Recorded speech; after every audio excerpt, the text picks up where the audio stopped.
Coming up next, we're talking to one of the most positive people you'll ever see in agriculture. Cole the Cornstar, not afraid to share his life in farming and agriculture. You don't want to miss it.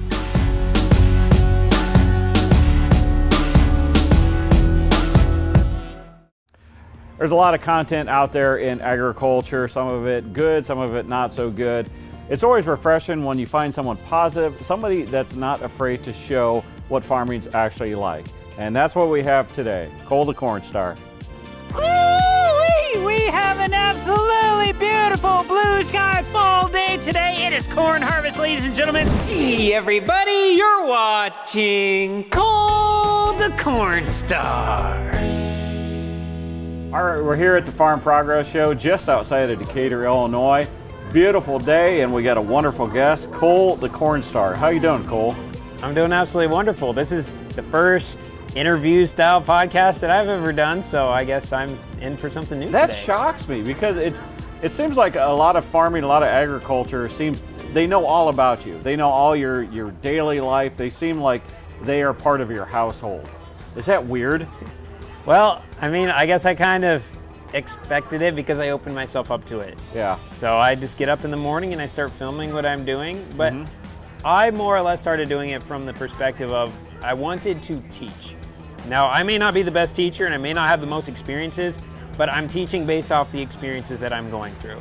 And so that's really what I wanted to do, was if I could teach somebody based off a mistake that I made so that they didn't have to make the same mistake, I was willing to open myself up for that. And then on the opposite end, if I made a good decision, I wanted to be able to share that with people so maybe they could try that on their operation. You started your YouTube channel when you were pretty young, right? Not that you aren't young now. I think I was 21 when I started. Okay, that's when. And did you go like full into it, or kind of a gradual thing? When I started, I was still in college. Okay. And so any days I didn't have class, I would come back and work. Okay. And so I'd try to film enough content while I was working during that time. Then when I came back for class, I would do my edits. Yeah. So I started with like a video a month. Yeah. And then once things kind of started to pick up a little bit, I was like, you know, if I did 2 in a month, I could technically do double what I was doing in 1. And then I went to 2 and I was like, well, I could do 3. And then I just kind of kept ramping it up from there. So my first 6 months was pretty sporadic, like once a month. During harvest, maybe I had a little wider time period. And then I would kind of pick back up. But once the ball started really rolling, it stayed pretty consistent. I took off from there. Yeah. Actual farmer? Actual farmer. What do you raise? I raise corn and soybeans. And then my brother has a hay business. Okay. And then grave digging has been in my family for almost 75 years.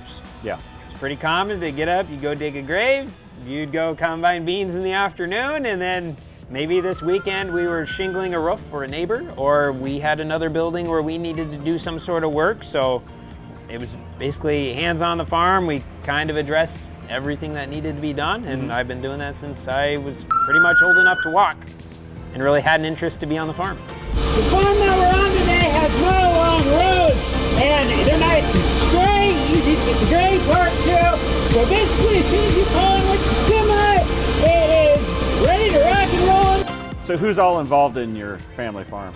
On my family farm, when my grandpa Ray was still alive, he passed away in 2018. Okay. He was the main. The patriarch. Yes. Yeah. Yes. He started it, and then he had brain cancer. And when he had about 2 months left, he sat down with me the one day, and he's like, "Hey Cole, I got you something."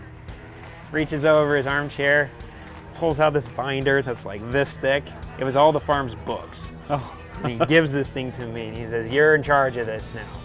So he turned all the farm books over to me while he was still alive. Really? Yeah. And so like the next couple days, I'm just like going through all these, trying to make sense of it all. And so I asked, "Hey, what do we do if this happens?" And he just sits there and kind of smiles. He's like, "I don't know, it's not my farm." Were you overwhelmed or terrified? I mean, I'd been around the numbers and stuff my whole life, so like I was used to them talking about it, but like now that it was my responsibility, I was like, whoa, like this just became serious really quick. Yeah. And so when my grandpa passed away, then it all got passed to me and then my younger brother and then my dad as well. So my dad and grandpa, when they farmed together, it was everything 100% together. Okay. True father-son. nothing was yours, nothing was mine, it's ours. Okay. And so that's what my dad and grandpa grew up doing. And then so when my brother Cooper and I were coming in, it was the exact same way. So now everything is ours. And then now I have 2 little boys. And so we're trying to instill that same thing going forward. Like, it's ours as a group. It's all one. You always been a numbers guy? Because I remember one of the first videos I remember from you was where you broke down agriculture. And even as a farmer that had done it for years, I'm like, that's pretty cool to see, just to laid it all out there. Are you like Rain Man? I don't know who Rain Man is. God. Sometimes young people, you should watch a movie. Yes. What movie? Rain Man. Okay. All right. Are you good with numbers? So yes, I wouldn't necessarily say I'm good with numbers, but I enjoy numbers. And Really? so, you know, some people sit down and watch football. Yeah. Or baseball or fishing, whatever. I sit down and I look at amortization charts for mortgages. And like, I just enjoy putting that together. Personal finances you and stuff. Different. It's always just been very interesting for me.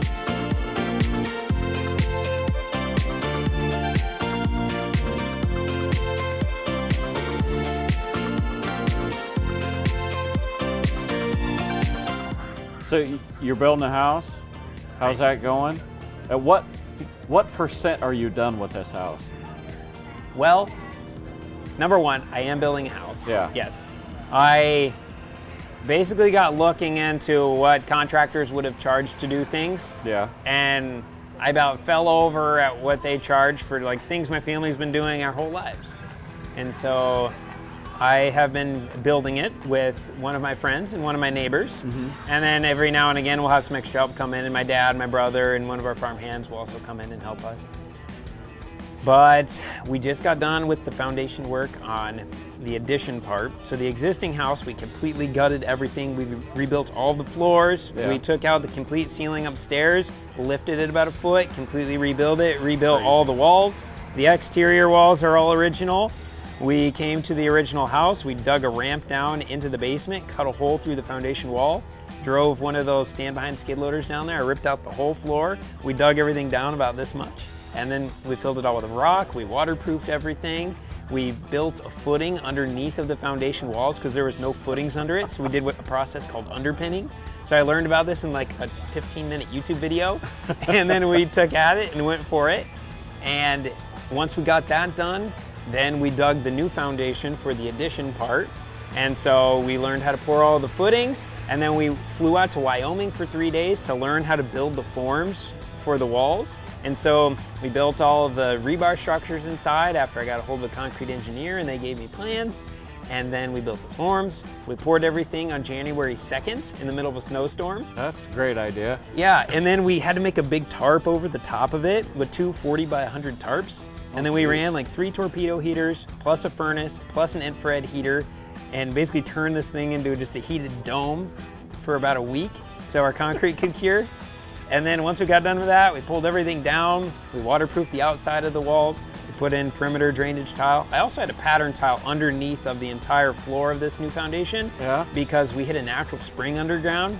So I put 5 strings of pattern tile underneath, and we had to dig about a 300-foot drainage ditch twice because our first one was too high because we hadn't hit the spring yet. Put in the second one. Anyway, we got everything waterproofed. We've been backfilling. We've done all of our flat work for concrete. We put in heated floor lines, insulated all the floors. And so we just got done with our concrete stuff about a week ago, and now we are onto the framing process. Now, like, I grew up, you know, kind of being the hold the flashlight guy, I guess you could say. And now I am the, hey, I'm actually building this and making decisions. So I took the general contractor role of this project. I've basically done all the designing. Do you ever think about living in a mobile home? Well, we're living with my parents, so.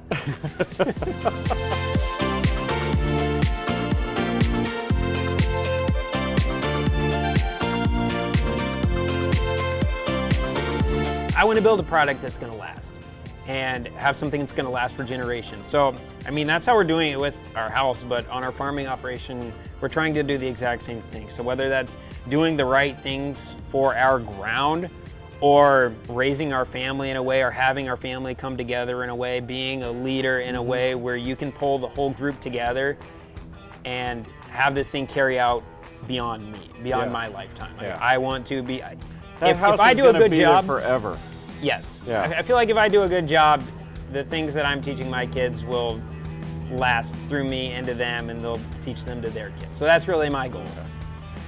All right, so the people watching at home may not be into the whole YouTube farming thing. So why should people check out your YouTube channel? Well, I mean, everybody can do what they want to do. I always tell everyone, if you're having a hard time falling asleep, just put me on and you'll be That's out what like I do. that. My God, it works.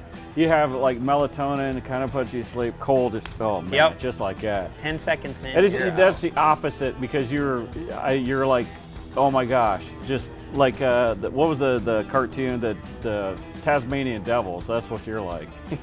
I know who that one is. But yes, I mean, I just try to make it entertaining. So the thing about me that's different is I am extremely transparent with everything we are doing. So if I come into a financial decision that the farm is actively going through, I break it down. I use the actual numbers that we're doing, so everybody understands why we are doing it. And I'm not afraid to share that.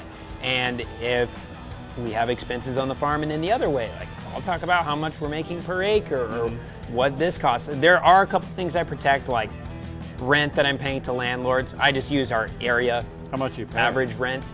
So the average rent in our area is like much? $280 an acre. How much you pay exactly? I'm not going to tell you.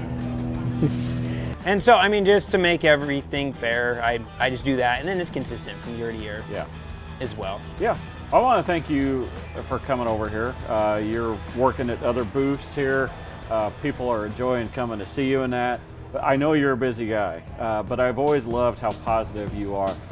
Negativity sells in social media, YouTube, all this. You have always maintained a positive place for agriculture, a positive place for your family. I've always appreciated it. So I want to thank you for talking with us. Thank you. Of course. Thank you for having me. Yeah, Cole the Cornstar. Thanks for spending some time with us here on Shark Farmer TV. For more stories about people in agriculture, catch my shows on Rural Radio Channel 147 Sirius XM. There's more in-depth discussions on my podcast, and of course, you can check out previous episodes of this show on my YouTube channel. Find out more at sharkfarmer.com.